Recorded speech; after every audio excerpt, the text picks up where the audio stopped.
The black ship appeared without warning. One moment, the space near Jupiter's orbit was empty.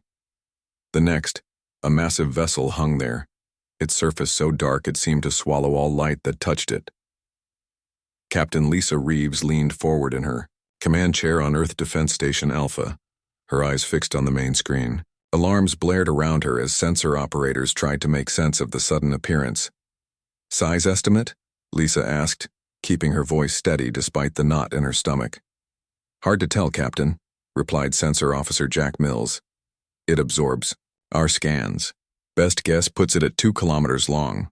2 kilometers, larger than any ship humans had ever built." Lisa ran a hand through her short brown hair, mind racing through protocols that suddenly seemed inadequate. "Weapons status?" she asked. Lieutenant Pete Garcia nodded firmly. "Missile tubes loaded, railguns charged, defense grid online." "Still no response to hails," added Communications Officer Susan Wright, frustration clear in her voice. Susan had been trying all known frequencies since the ship appeared 30 minutes ago. Earth had only united its military forces 5 years earlier, after centuries of fighting each other. The United Earth Defense Force was young, its ships and weapons untested against real threats from space. Lisa knew their defenses might mean nothing against visitors who could cross the stars. "Keep trying," Lisa ordered, "and notify Earth Command we have first contact. Ask for instructions." The bridge crew worked in tense silence. Through the viewport, Lisa could see Earth in the distance, a blue marble with white swirls of clouds. 7 billion people who had no idea that aliens now hovered at the edge of their solar system. "Captain, look!" Jack pointed at the screen. The black ship had changed. A section of its hull rippled like water, and a smaller craft emerged. This vessel was shaped like an arrowhead, its surface the same light-absorbing black as the mother ship. "It's heading straight for us," Pete reported, hands hovering over the weapons controls. "Speed suggests arrival in 10 minutes. Lisa made a quick decision. "Hold fire unless I give the order. Susan, broadcast a welcome message on all frequencies. Include basic mathematical sequences to show we're intelligent." The minutes ticked by slowly as the alien craft approached. Lisa felt sweat running down her back despite the station's cool air. The fate of humanity might depend on her next decisions. When the craft stopped just 500 meters from the station, Susan's console lit up. "Captain, we're receiving a transmission." Her fingers flew across the controls. It's responding to our math sequences. They're sending back prime numbers then." "I think these are language symbols."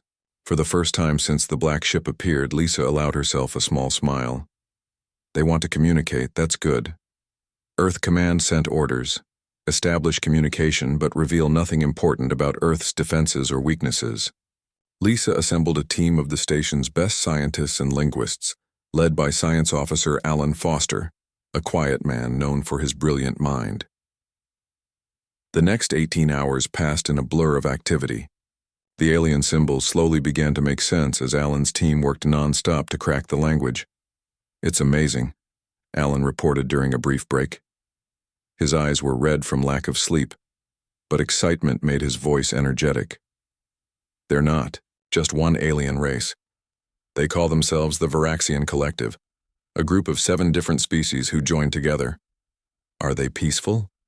Lisa asked, the question everyone wanted answered. Alan's face grew serious. "They're running from something they call the Void Eaters.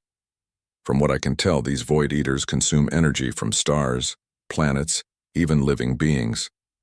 The Varaxians have been fighting them for centuries, losing ground constantly." Lisa felt a chill. "And they've come to us because they need allies," Alan said simply. "Their weapons are highly advanced, energy-based systems far beyond our technology. But that's the problem. These Void Eaters feed on energy. The more advanced the Varaxians became, the more their weapons actually strengthened their enemy." Understanding dawned on Lisa. "And our weapons? Our primitive physical projectiles and chemical explosives?" Alan nodded. "Exactly. The Void Eaters have no defense against physical attacks. The Varaxians lost that technology centuries ago in favor of energy weapons. They need us, Captain. They need humans and our primitive ways of fighting. The next day, Earth Command authorized a meeting aboard the Varaxian ship. Lisa would lead the delegation, along with Alan and 5 military and scientific experts. As their shuttle approached the massive black vessel, Lisa stared at its impossible surface. The material seemed to bend light around it in ways that hurt her eyes if she looked too long. "Nervous?" Alan asked, sitting beside her. Lisa nodded slightly. Humanity has dreamed of meeting aliens for centuries. We always thought we'd be the ones exploring, seeking out other life. Instead, they found us. And they need our help, Alan added. That puts us in a strong position. The shuttle entered an opening that appeared in the side of the black ship. As artificial gravity took hold, Lisa checked her uniform and stood tall. Humanity was about to step onto an alien vessel for the first time in history. Whatever waited, inside would change their world forever. The shuttle door opened, revealing a corridor with walls that seemed to shift color slightly as they watched. Standing at the end were 3 figures unlike anything they had ever seen.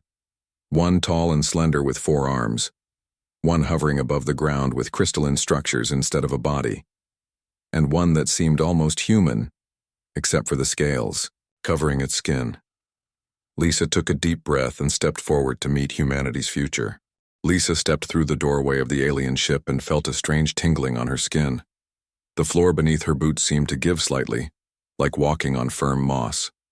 She glanced back at Alan and the other humans, seeing her own wonder reflected in their faces.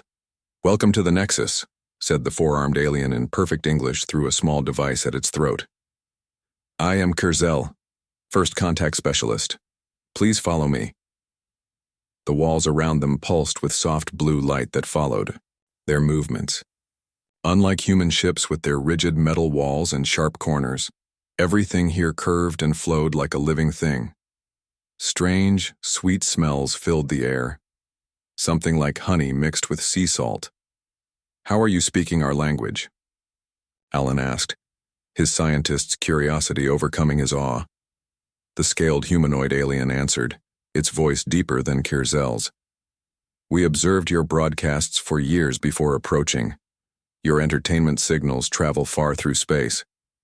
Lisa tried not to think about which human TV shows these advanced beings might have watched. "And you learned English from our television?" "Among other languages," Kurzel replied. "Your species communicate excessively." The corridor opened into a large round chamber with a table that seemed grown rather than built. Around it sat or floated 5 more aliens of different forms. Lisa fought to keep her face professional. Despite her amazement, the floating crystal being, Zal, moved forward. Tiny lights sparkled within its structure as it spoke. "Captain Reeves, we thank you for coming. We have much to discuss, and little time. You said you're fighting something, called Void Eaters," Lisa said, getting straight to business. "What exactly are they?" A section of the wall changed, showing what looked like a tear in space itself. From this tear emerged a dark, shifting shape that seemed to bend light around it. "They exist partially outside normal space," Zal explained. "They feed on energy, any kind of energy. Stars, power systems, even living beings, they consume everything." Kurzel gestured with 2 of his 4 arms. When first encountered, they were few. Now they spread across 3 galactic sectors. Our worlds fall one by one. Alan studied the images. "If they're so powerful, why come to us? We're centuries behind your technology." The aliens exchanged looks. Finally, a squat creature with multiple eyes spoke through its translator. "That is precisely why. Our advanced weapons make them stronger. Our energy shields become their food. Our faster-than-light drives attract them like beacons." Kurzel's skin rippled with blue patterns.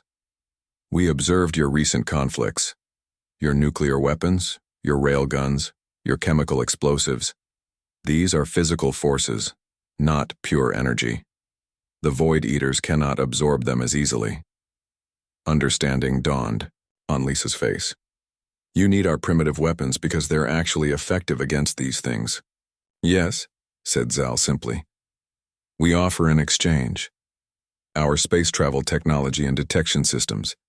your weapons and tactical knowledge. The wall display changed again, showing a dark mass approaching a bright star. As it touched the star's surface, the light dimmed visibly. This recording is from the Proxima system, explained Kurzel. The star will be completely drained within 5 of your years. And Earth? Lisa asked the question she feared most. They will find it eventually. Zal's crystal body dimmed slightly. They sense energy usage across vast distances. Your civilization's power signature grows brighter each year. Lisa looked at her team, seeing the weight of this news on their faces. Earth, with all its 7 billion people, its centuries of history, its countless species, all threatened by something humans had never even known existed until today. I'll need to report everything to Earth Command, she said finally. This isn't a decision I can make alone. Of course, Kurzel agreed, but know that time works against us all. During the return journey to Earth Station Alpha, Lisa and Alan sat apart from the others, speaking quietly. Do you believe them? She asked. About these Void Eaters? Alan nodded slowly. The science checks out. The readings we took match their explanation, and they showed us actual footage. He paused. Besides, why lie? If they wanted to conquer Earth, their technology could overwhelm us in hours. Lisa sighed, feeling the weight of responsibility. So humanity's first contact with aliens, and we're being asked to join an interstellar war. Using weapons we've spent centuries trying to move beyond, Alan added with a hint of irony. 3 days of intense debate followed at Earth Command headquarters.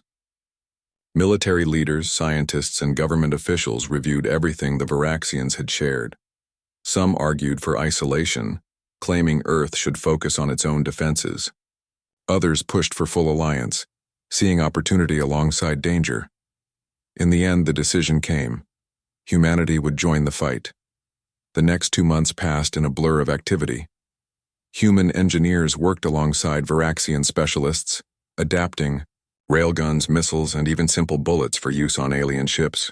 Meanwhile, Earth scientists studied Varaxian fold space technology that could transport ships across light years in moments. Lisa found herself appointed commander of the first joint ship, a Varaxian vessel retrofitted with human weapon systems. They named it the Defiance, a word both species understood. The crew consisted of 30 humans and 20 Varaxians, each chosen for their adaptability and specialized skills. Training together proved challenging. Different biologies, different thought patterns, different concepts of time and space.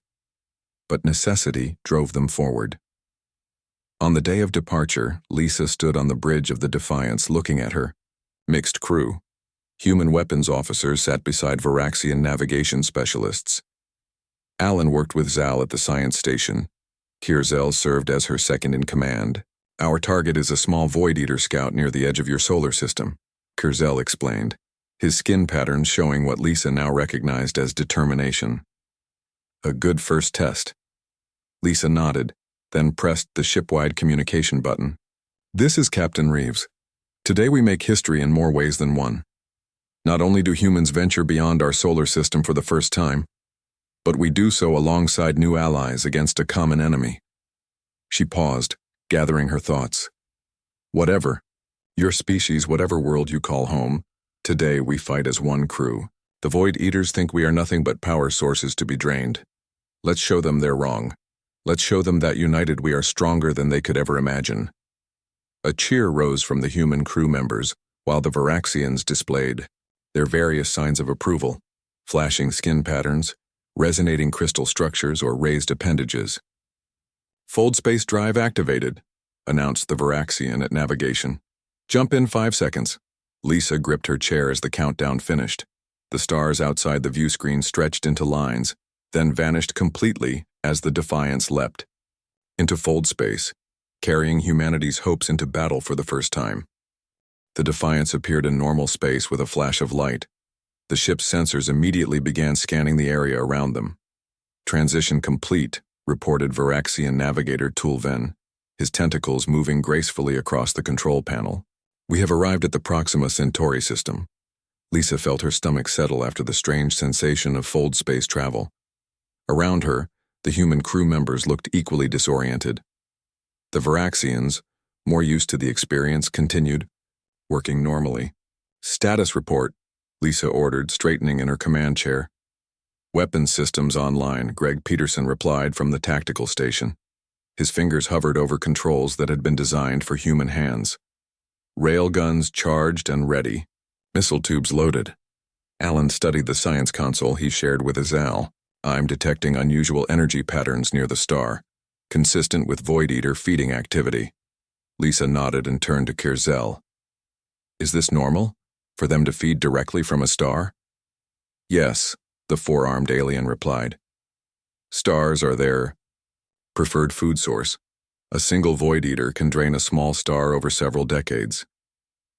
The main screen showed their target star, Proxima Centauri, with strange dark patches on its surface where the normal red glow was dimmed. "Magnify Sector 3, Lisa ordered. The image zoomed in, revealing three dark shapes moving across the star's surface. They resembled oil slicks floating on water, constantly changing shape with no fixed form. "3 Void Eaters detected," Alan announced. "Smaller ones, according to Zal's data, likely scouts or newly formed entities." Lisa felt her heart racing but kept her voice steady. "Good. Let's stick to the plan. Approach using stealth systems. Get within optimal firing range, then hit them with everything we've got." The Defiance moved silently toward the star, its Varaxian cloaking technology hiding it from detection. The temperature on the bridge rose as they got closer to the star. Despite the ship's advanced cooling systems, 2,000 kilometers from nearest target, reported Navigator Tulven. "Entering optimal weapons range." Lisa took a deep breath. This was the moment humanity would fire its first shots in an interstellar war. "Drop cloak on my mark," she ordered. "Weapons. Prepare to fire all railguns in a spread pattern. Target the center mass of each entity." The bridge crew tensed, both humans and Varaxians understanding the importance of this moment. 3, 2, 1. Mark. The Defiance's cloaking field dropped. Before the Void Eaters could react, the ship shuddered as its railguns fired. Each massive tungsten rod accelerated to incredible speed, crossing the distance to the targets almost instantly. The effect was immediate and dramatic. Where the projectiles struck, the Void Eaters' dark forms distorted violently. What might have been screams came through as strange static across all communication channels. "Direct hits!" Greg shouted, excitement breaking through his professional demeanor. "All targets show signs of damage, but the celebration was short-lived." 2 of the damaged entities abandoned their feeding and moved toward the Defiance with surprising speed. "They're fast." Lisa hadn't expected such quick movement. "Evasive maneuvers. Prepare second volley." The ship banked hard, its Varaxian engines, giving it agility no human vessel could match. The Void Eaters pursued, their wounded forms stretching out toward the ship like reaching fingers. "They recognize us as a threat now." Kurzel's skin patterns flashed with warning colors. "Once they touch our shields, they'll begin draining our energy." "Launch missile salvo," Lisa commanded. "Proximity detonation pattern." A spread of missiles, human-designed warheads with Varaxian guidance systems, streaked toward the approaching entities. When they exploded, the blasts tore visible holes in the Void Eater's substance. The creatures emitted more of the strange electromagnetic screams. Alan looked up from his console with alarm. "They're adapting already. The effectiveness of the explosions is decreasing with each hit." One of the entities surged forward faster than the others and made contact with the Defiance's shields. Immediately, warning alarms blared throughout. "The ship, shield energy dropping rapidly," Maya Chen reported from the engineering station. "It's draining our systems directly." Lisa had prepared for this possibility. "Cut main power. Switch to isolated backup systems. All weapons to manual operation." The bridge went dark for a moment before emergency lighting activated. The Void Eater, suddenly finding no energy to feed on, drifted away in apparent confusion. "Now," Lisa shouted. "Point-blank railgun burst, then restore power and get us out of here." The manually operated railgun fired, tearing through the momentarily disoriented entity. As power restored, the Defiance shot away from the wounded Void Eater. It worked. Kurzel's skin flashed with patterns that Lisa had learned indicated excitement. The entity is severely damaged. Their victory was short-lived. The third Void Eater, which had continued feeding on the star, now joined its companions. Together, the three began a coordinated approach that suggested greater intelligence than the Varaxians had warned about. They're learning, Lisa realized, aloud. Adapting to our tactics. We need something new. For the next 2 hours, the battle continued as a deadly game of hide-and-seek. The Defiance would approach, attack with physical weapons, then go dark when the Void Eaters got too close. Each time, their tactics became less effective as the entities adapted. During a brief respite while hiding behind one of Proxima Centauri's planets, Lisa called her senior officers together. Our weapons are still hurting them, she said. But they're figuring us out too quickly. We need something unexpected. Alan rubbed his tired eyes. Their primary weakness is their need to feed on energy. What if we use that against them? How? Lisa asked, leaning forward. We modify one of our missiles, Alan explained. Instead of an explosive payload, we fill it with energy cells set to overload. A bomb, but one that releases pure energy rather than an explosion. Kurzel's pattern showed confusion. That would only feed them, make them stronger. Exactly, Alan smiled. But what happens when you eat too much too quickly? Understanding dawned on the faces around the table. Even the Void Eaters had limits to how much energy they could absorb at once. They worked quickly to modify a missile. When they emerged from hiding, the Void Eaters immediately moved to intercept. They're all approaching together, Greg reported. Perfect for our plan. Wait for my mark, Lisa ordered, watching the entities draw closer. We need them fully committed to the attack. The Defiance held position, appearing vulnerable. The Void Eaters, perhaps growing confident, accelerated toward them. Now, Lisa commanded when the entities were almost upon them. The modified missile launched directly into the center of the approaching Void Eaters. When it detonated, there was no explosion, just a blinding flash as all its energy cells overloaded at once. The Void Eaters eagerly absorbed the energy burst, their forms expanding rapidly. But then something unexpected happened. Their surfaces began to ripple violently, their shapes losing cohesion. It's working, Alan exclaimed. They can't process that much energy at once. Two of the entities, including the one they had damaged earlier, seemed to collapse in on themselves, their substance dispersing into space like smoke and wind. The third, only partially caught in the energy burst, retreated toward the star. Should we pursue? Greg asked, fingers hovering over the weapons controls. Lisa shook her head. No, we've proven what we came to prove. 2 kills on our first mission is a victory. She turned to Kurzel. Tell your people that the Alliance works. Human weapons combined with Varaxian technology can defeat the Void Eaters. As the Defiance prepared to jump back to Earth, Lisa looked at her mixed crew. Human and alien working side by side, each bringing unique strengths to the fight. They had faced an enemy that had terrorized advanced civilizations for centuries, and they had won. This was just the beginning, she knew. The real war was just starting. But for the first time, the Void Eaters had met an enemy they couldn't simply consume and grow stronger from. Humanity had joined the stars, not as explorers, but as warriors. And they had brought with them something the galaxy desperately needed. A new way to fight. 6 months passed quickly. The news of the Defiance's success spread through Earth and the Varaxian Collective. Humans and aliens worked together to build more ships like the Defiance, each one combining Varaxian travel technology with human weapons. Lisa Reeves, now promoted to Admiral, stood on the bridge of the newest and largest ship in the fleet, the Determination. 26 other vessels floated in formation around them, hidden in the darkness of the Tau Ceti system. Status report, Lisa ordered, looking at the tactical display showing their fleet. All ships report ready, Admiral, replied Communications Officer Susan Wright. Weapons charged, engines at full capacity.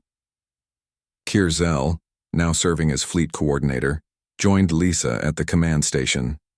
His skin patterns showed a mix of determination and concern.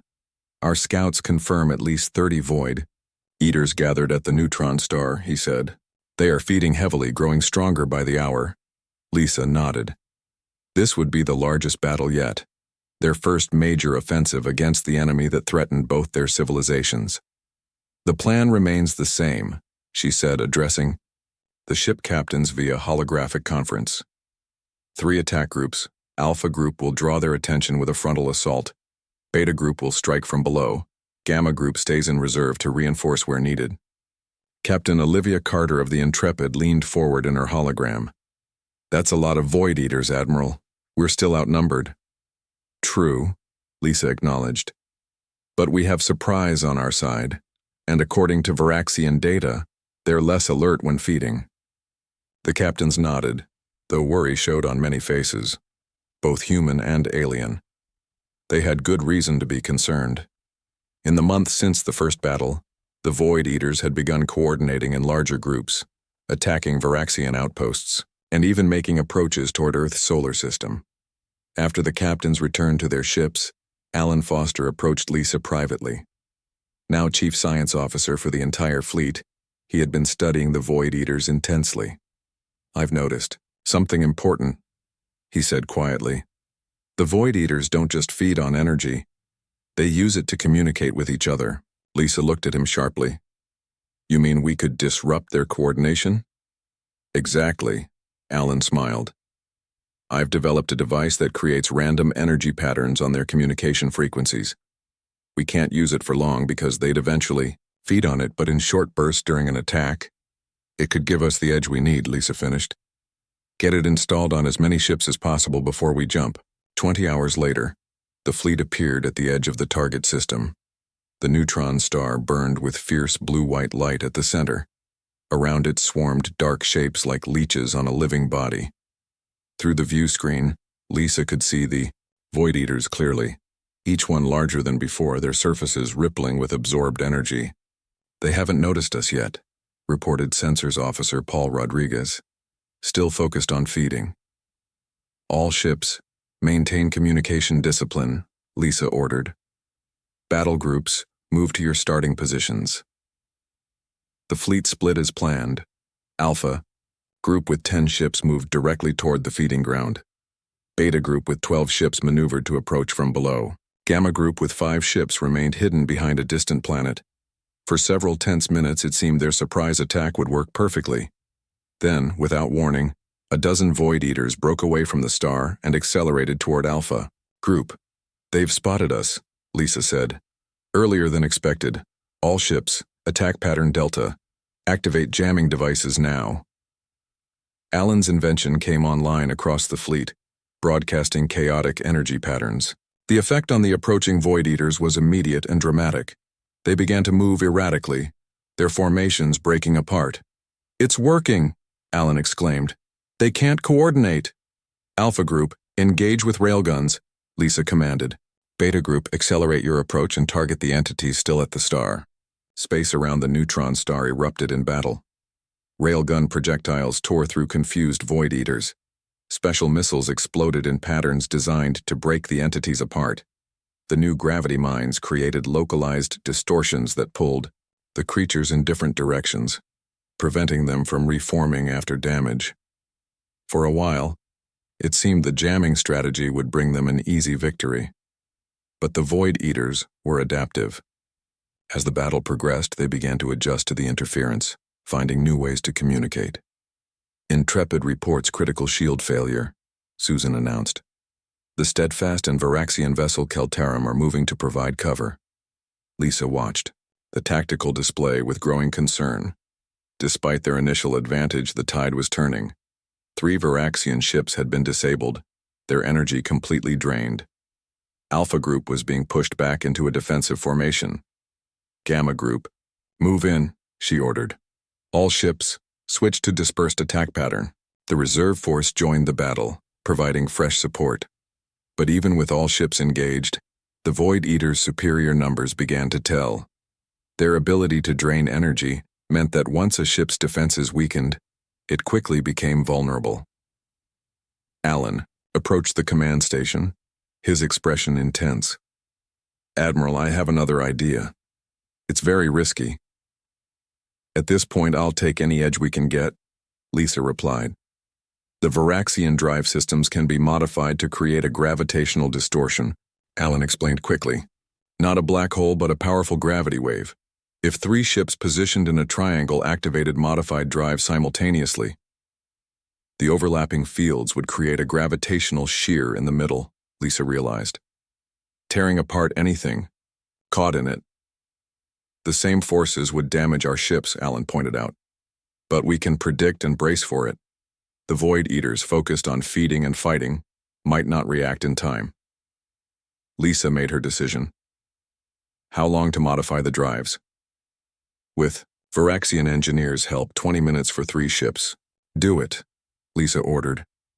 Use the Determination, the Valiant, and the Zelvoras. I'll coordinate the fleet to ensure everyone else is clear when we activate.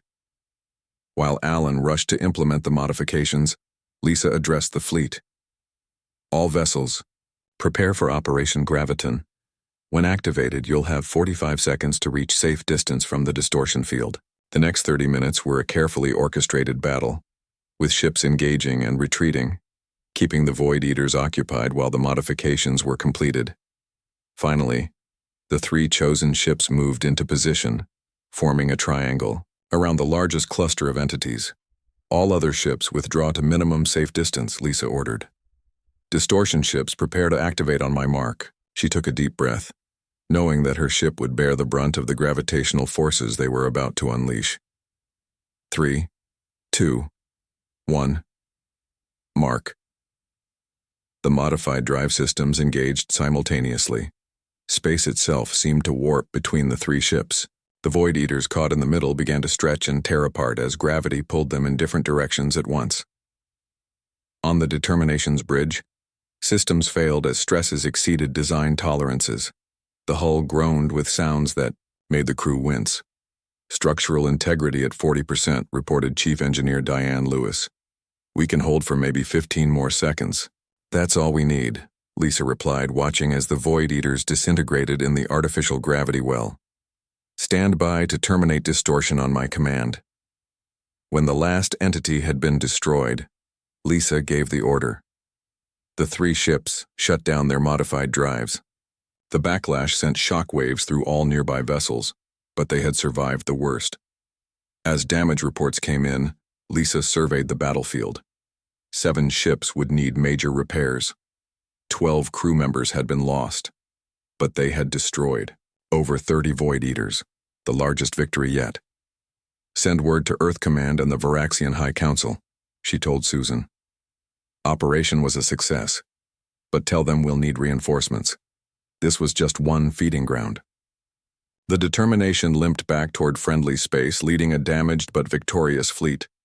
Lisa knew the Void Eaters would adapt again. They always did. But today, the Alliance had proven that together, they could match the enemy's ability to evolve. The war had truly begun and humanity was proving its worth. 3 years passed. 3 long years of battles across dozens of star systems. 3 years of sacrifices by both humans and Varaxians.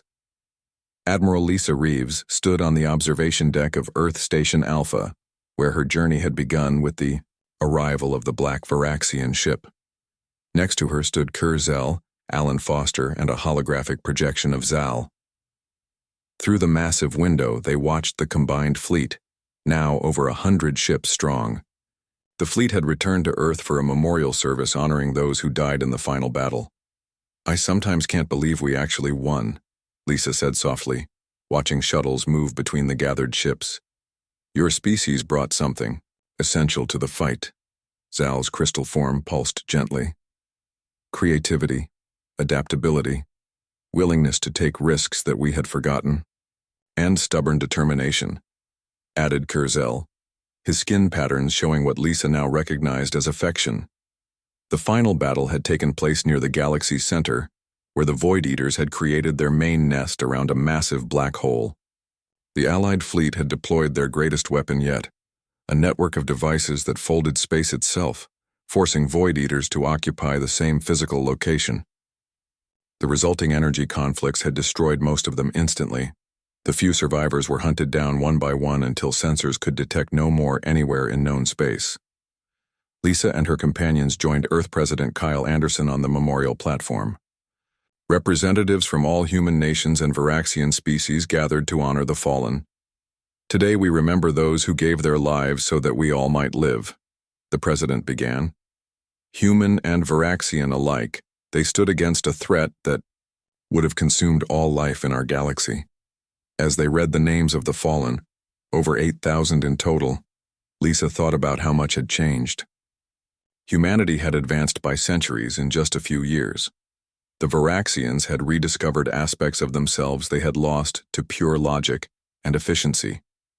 Together, they had accomplished what neither could have done alone. After the ceremony, President Anderson approached Lisa. "Admiral, your proposal has been approved. The alliance will continue permanently between Earth and the Varaxian Collective." "Thank you, Mr. President," Lisa replied. "With the immediate threat gone, we can focus on exploration and building a better future." "And preparation," Kirzel added. "The galaxy holds other dangers. Together we will face whatever comes next." 2 weeks later, Lisa stood on the bridge of a new ship, the largest ever built by the Alliance. Named the Unity, it combined all their technological advances into a vessel designed primarily for exploration.